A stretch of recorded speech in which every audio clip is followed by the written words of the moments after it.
Continuiamo, amici di Verde a Nord-Est, questa puntata in parte dedicata a capire quali sono le preoccupazioni di questo periodo del mondo agricolo. Una di queste si chiama IMU, Imposta Municipale Unica. Ne parliamo insieme al presidente di Confagricoltura Veneto e presidente di Confagricoltura di Treviso. Diamo il benvenuto al presidente Bonaldi. Allora, Buongiorno. presidente, noi siamo in provincia di Treviso, ci troviamo precisamente dove? A Ponte di Piave, frazione Busco, nella mia azienda agricola di famiglia che si occupa di vigneti e seminativi con la loro trasformazione e commercializzazione. Ecco, noi alle nostre spalle abbiamo uno dei fabbricati che hanno avuto insomma la loro storia, che adesso sono in parte adibiti a produzione agricola. Ah sì, questo è un esempio di un fabbricato storico che a suo tempo, ma stiamo parlando dell'Ottocento, aveva una funzione di stalla, poi ovviamente le cose sono cambiate, c'erano anche i bachi da seta all'ultimo piano, quindi c'era tutta una forma di agricoltura diversa che oggi non esiste più. E oggi la situazione è che il piano terra lo utilizziamo per la cantina, ma gli altri due piani sono completamente vuoti e inutilizzati.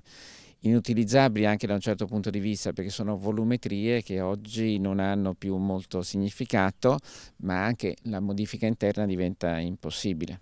E c'è parte anche di una abbazia storica Sì, che è sì, assolutamente vuota, però, e anche questa sarebbe soggetta all'IMU. anche questo è soggetto all'IMU, anche di questo possiamo fare ben poco e ovviamente non possiamo abbatterla perché sarebbe qualcosa di un non senso, perché è un ricordo storico importante che bisogna salvaguardare anche per tutto il paesaggio, insomma. Ecco, qual è la posizione di Confagricoltura riguardo a questa tematica di questa imposta? Ma dunque, in un momento di crisi economica anche l'agricoltura deve assolutamente fare la sua parte. Certamente, però non in questi termini, non con una sorta di patrimoniale che ormai è strutturale per i prossimi anni, con un valore rilevantissimo e un costo insostenibile per le nostre aziende.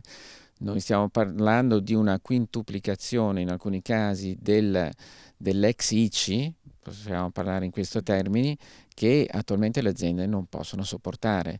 Abbiamo fatto dei calcoli che siamo passati dai 300 milioni a 1,5 miliardi di euro per solo questo tipo di imposta che va a sostituire l'ICI, al quale poi dobbiamo aggiungere l'accatastamento di tutti questi immobili, che avrà un costo che valutavamo intorno ai 2-3 miliardi di euro.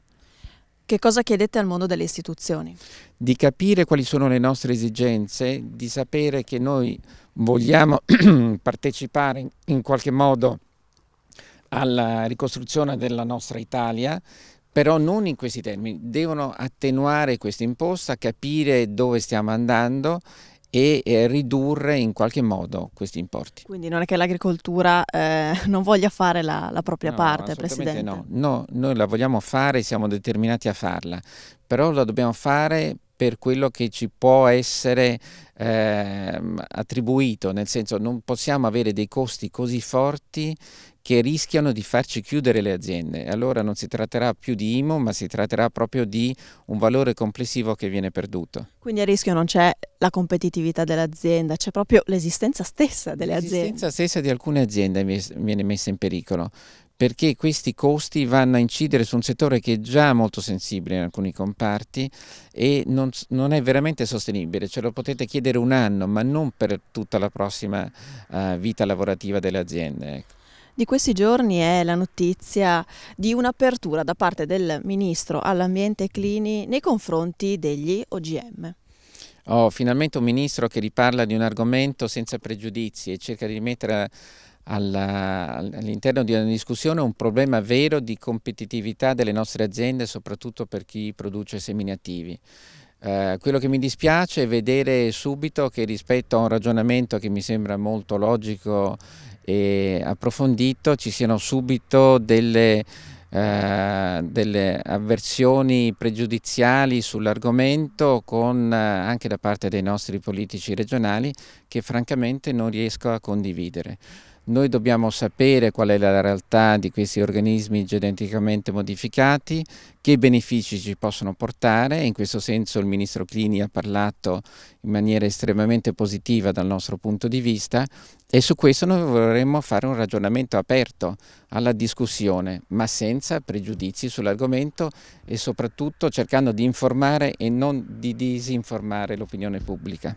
È stato molto chiaro, io ringrazio il presidente di Confagricoltura Veneto e presidente di Confagricoltura di Treviso, Gian Giacomo Gallarati Scotti Bonaldi. Adesso amici facciamo una piccola pausa qui dalla provincia di Treviso e restate con noi.